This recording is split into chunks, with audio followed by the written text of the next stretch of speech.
Welcome in. Today, the channeled message coming through has been about taking our power back. Spirit saying we want to check inside and see, is anyone living in our head rent free? We are spiritual entrepreneurs. Often they give the example of spiritual athletes, but today they're saying we're spiritual entrepreneurs and we are here to profit from where we focus. They're showing me a sphere. The sphere can represent your inner world, our mind and our heart space. We can just color it and take up space in the sphere by the amount of attention we give to different things in our life. We want to make sure that all that is colored in our sphere, in our inner world, is there because we are allowing it. Well, they're giving me the example of my very first plant medicine ceremony where I sat with Ayahuasca. And in that ceremony, I saw everywhere I placed my focus, anywhere my attention went, I would see photons flying from everywhere, from my eyes and from everywhere around to the object of my attention.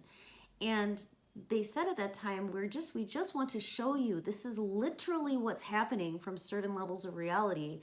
Wherever your focus goes, energy is literally flowing there. If we give our attention, let's say, to a celebrity like a politician, like our president, whether that's positive or negative, whatever our focus might be, we're sending prana towards that character, towards that being within the collective. It's not like he gets negative energy because you don't like him. It's not like that. It's just energy. Energy gets sent that way. Okay, they're asking me to touch a little bit on, okay, this is getting a little witchy. Of course, there are people who can manipulate energy and can send energy to others, and we are all energy beings, kind of like they're showing me eddies in a giant ocean. So we all influence each other, but how much you allow. So if you believe that people can attack you energetically, then you're allowing that in.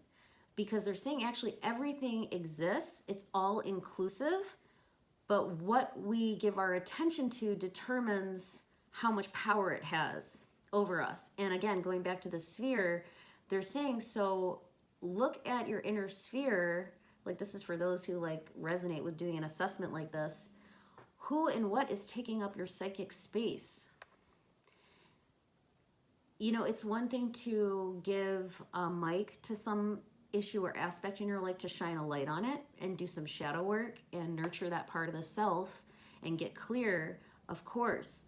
But then there's a point where we have to kind of put it down and just, there's already nervous system wiring and muscle memory going in those directions because we've thought in certain ways for so long. I know I remember when I was really into politics and stuff, it took up a lot of space in my mind and it really affected my mood. So they're saying that's where being a spiritual entrepreneur, this is a little bit of a Platonic idea, the idea that all ideas exist and precede the physical form or what we see in this reality. So they're saying, yeah, you have every profession here, artists, entrepreneurs, athletes, doctors, but all of these are spiritual professions in a way. They're spiritual occupations. And as a spiritual entrepreneur, we profit when we put our energy into things, our prana and our focus into things that really lift us up as well. Because then we can express ourselves in the world, right? With more confidence, more energy, more vitality. And it's really like an energy leak. So this is the assessment they're suggesting for anyone who feels called in this collective to check the inner sphere of your inner world and just see how full it is. And we can really tell moment to moment. They're saying the present moment is really where you want to be doing this check. They're saying it doesn't matter so much if we're focused on the future or the past, as long as you're aware where your focus is, where your focus is placed. And the reason that we focus on something is also really important. If I'm focusing on moving somewhere out of fear, it's very different from me focusing on moving to somewhere out of anticipation and excitement. So all of this is kind of a reflection of our present state of being. It's getting into the nuance and subtleties of our vibrational state of being. And we are vibrational creatures, and as we become more subtle and attuned, we're paying attention to what's in our inner mind state all the time. We're becoming yogis in action all the time. So they're like, okay, spiritual entrepreneur and you're a spiritual athlete. Your state of being is going to determine how you feel in life, moment to moment, in your present state of being. And then this is the rising tide. And then from there, you are creating and moving along certain vectors or trajectories. And it's just like choosing a bird's eye point of view in life or choosing a boots on the ground kind of view in life. And we can always adjust that with our focus and by being present with our current mind state and our heart state, which is where is our mind focused, and our heart tells us why are we focused in this way on this thing. And this kind of presence and this kind of attention allows us to take our power back, because we won't be leaking our energy by thinking about things that we can't control.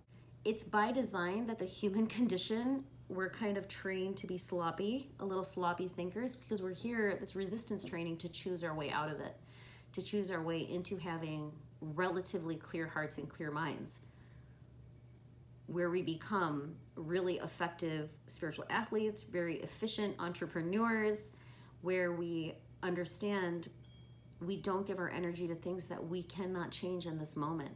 We have to be efficient with our energy, and that's how we can really live our dharma to our fullest, and we're going to feel full of energy.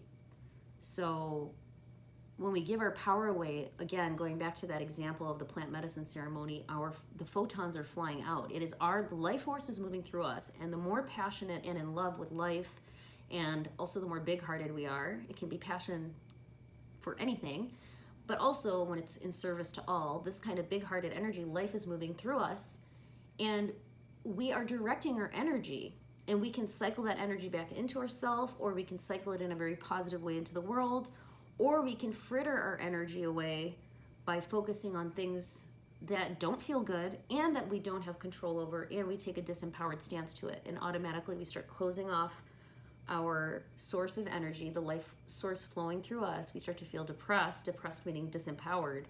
And then also we are sending our energy off to people, places, objects, events, and things in the co-creation that it would be better, basically, they're showing me, like, to cycle that energy back into ourself into a positive way as a spiritual entrepreneur.